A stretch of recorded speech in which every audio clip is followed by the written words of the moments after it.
Video kali ini saya akan menjelaskan tentang sistem keamanan komputer. Sebelum memasuki inti materi, ada pokok-pokok pembahasan. Yang pertama ada keamanan komputer, yang kedua jenis serangan, yang ketiga keamanan yang berhubungan dengan informasi atau data, yang keempat langkah-langkah keamanan komputer, yang kelima mencegah terjadinya serangan pada komputer, yang keenam tips keamanan sistem virus, trojan, worm, spyware. Yang pertama ada keamanan komputer. Sistem keamanan komputer bermanfaat menjaga suatu sistem komputer dari pengaksesan seorang atau yang tidak berhak. Pengertian sistem adalah suatu sekumpulan elemen atau unsur yang saling berkaitan dan memiliki tujuan yang sama. Keamanan adalah suatu kondisi yang terbebas dari resiko. Komputer adalah suatu perangkat yang terdiri dari software dan hardware serta dikendalikan oleh brainware atau manusia. Dan jika ketiga kata ini dirangkaikan, maka akan memiliki arti suatu sistem yang mengkondisikan komputer terhindar dari berbagai resiko. Dalam keamanan sistem komputer, yang perlu kita lakukan adalah untuk mempersulit orang lain mengganggu sistem yang kita pakai, baik menggunakan komputer dan sifatnya sendiri, jaringan lokal maupun jaringan global. Beberapa hal yang menjadikan kejahatan komputer terus terjadi dan terus meningkat. Yang pertama, meningkatnya pengguna komputer dan internet. Yang kedua, ada banyaknya software untuk melakukan penyusupan yang tersedia di internet dan yang bisa di-download secara gratis. Yang ketiga, meningkatkan kemampuan pengguna komputer dan internet. Yang keempat, desentralisasi server sehingga lebih banyak sistem yang harus ditangani, sementara SDM terbatas. Yang kelima, kurangnya hukum yang mengatur kejahatan komputer. Yang keenam, semakin banyaknya perusahaan yang menghubungkan jaringan LAN mereka ke internet. Selanjutnya ada macam-macam keamanan sistem. Yang pertama ada keamanan eksternal atau external security, berkaitan dengan pengamanan fasilitas komputer dari penyusup dan bencana seperti kebakaran atau kebanjiran. Yang kedua ada keamanan interface pemakai atau user interface security, berkaitan dengan identifikasi pemakai sebelum pemakai diizinkan mengakses program dan data yang disimpan. Yang ketiga, keamanan internal atau internal security, berkaitan dengan pengamanan beragam kendali yang dibangun pada perangkat keras dan sistem operasi yang menjamin operasi yang handal dan tak terkorupsi untuk menjaga integritas program dan data. Selanjutnya ada jenis-jenis serangan. Yang pertama ada keamanan fisik, keamanan yang berhubungan dengan fisik seperti keamanan ruang server, peralatan penunjang sistem terdistribusi dan media pendukung infrastruktur jaringan, keamanan yang berhubungan dengan manusia. Manusia sering dimanfaatkan oleh penjahat komputer untuk mengorek informasi tertentu dengan berpura-pura sebagai orang yang berhak mengakses informasi tersebut.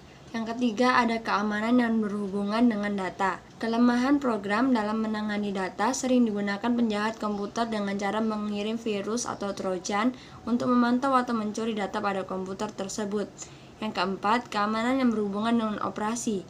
Yang termasuk di sini adalah keamanan dalam prosedur pengoperasian sistem keamanan itu sendiri. Selanjutnya ada 5 aspek keamanan komputer.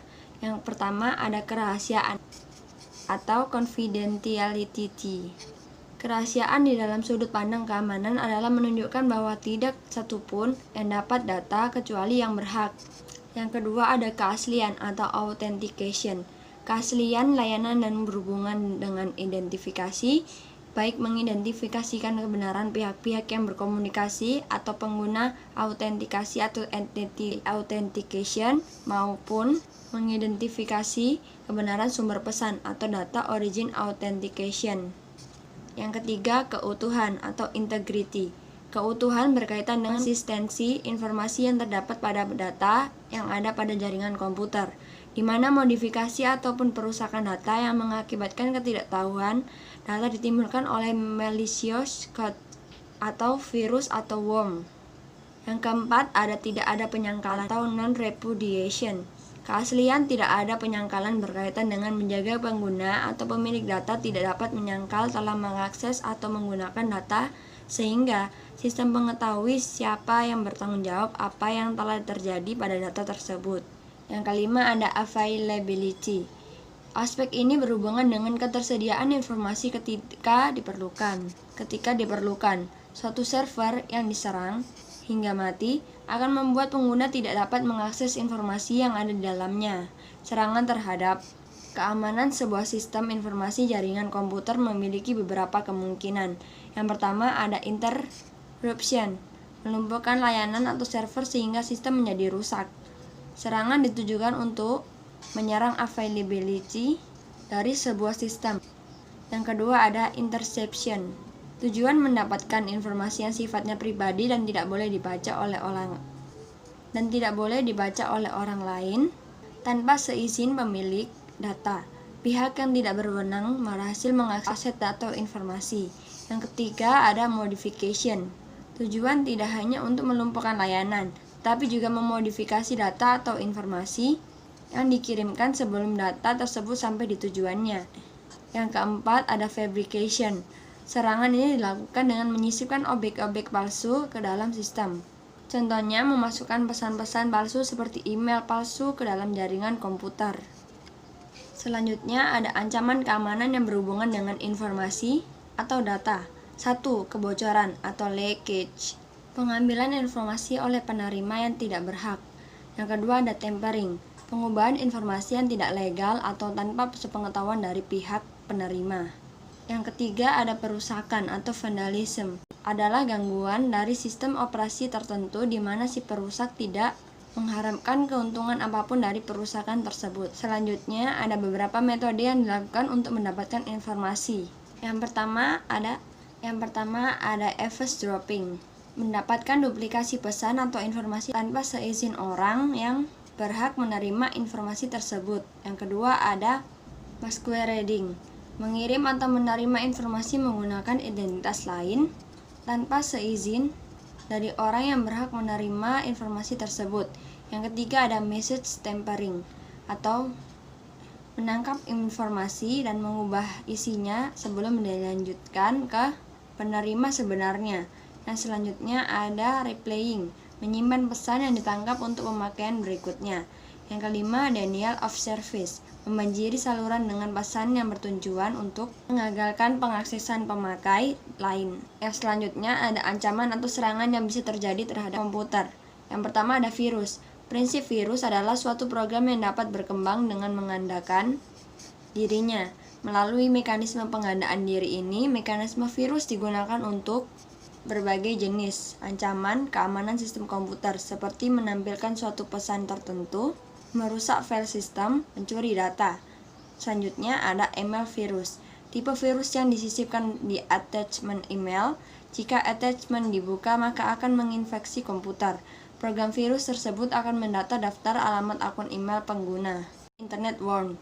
Worm adalah sejenis program yang bisa mengcopy dan mendata dirinya dan mengirim dirinya via jalur komunikasi jaringan internet. Umumnya menyerang melalui celah atau lubang keamanan OS komputer. Selanjutnya ada spam. Spam adalah sejenis komersial email yang menjadi sampah mail atau junk mail. Para spammer dapat mengirim jutaan email via internet untuk kepentingan promosi produk atau info tertentu. Dan selanjutnya ada Trojan horse. Trojan adalah suatu program tersembunyi dalam suatu aplikasi tertentu. Umumnya disembunyikan pada aplikasi tertentu seperti games, software, update program, dan sebagainya. Selanjutnya ada spyware. Spyware adalah suatu program dengan tujuan menyusupi iklan tertentu atau adware atau mengambil informasi penting di komputer pengguna. Selanjutnya ada password cracking. Password cracking adalah metode untuk melawan perlindungan password yang dienkripsi yang berada di dalam sistem. Selanjutnya ada langkah-langkah keamanan komputer. Yang pertama ada aset. Perlindungan aset merupakan hal yang penting dan merupakan langkah awal dari berbagai implementasi keamanan komputer. Selanjutnya ada analisa resiko. Identifikasi akan resiko yang mungkin terjadi sebuah event yang potensial yang bisa mengakibatkan suatu sistem dirugikan. Selanjutnya ada perlindungan. Pada era jaringan perlu dikhawatirkan tentang keamanan dari sistem komputer, baik PC atau yang terkoneksi dengan jaringan. Yang selanjutnya ada alat. Tool yang digunakan pada PC memiliki peran penting dalam hal keamanan karena tool yang digunakan harus benar-benar aman. Selanjutnya ada prioritas. perlindungan PC secara menyeluruh. Selanjutnya ada tips keamanan sistem terhadap virus, trojan, worm, spyware. Gunakan software antivirus. Yang kedua, block file yang sering mengandung virus. Ketiga, block file yang menggunakan lebih dari satu file extension. Yang keempat, mendaftar ke layanan alert email. Yang kelima, gunakan firewall untuk koneksi ke internet. Selanjutnya ada kebijakan sistem keamanan komputer pengguna. Yang pertama ada jangan download executables, file atau dokumen secara langsung dari internet. Yang kedua, jangan membuka semua jenis file yang mencurigakan dari internet. Yang ketiga, jangan install game atau screensaver yang bukan asli dari OS. Yang keempat, kirim file mencurigakan via email ke admin setempat untuk dicek. Yang kelima, simpan file dokumen dalam format RTF atau rich text format, bukan doc. Sekian penjelasan dari saya tentang sistem keamanan komputer. Mohon maaf bila ada kesalahan kata dan pengucapannya yang terlalu cepat. Terima kasih dan sampai jumpa di video selanjutnya.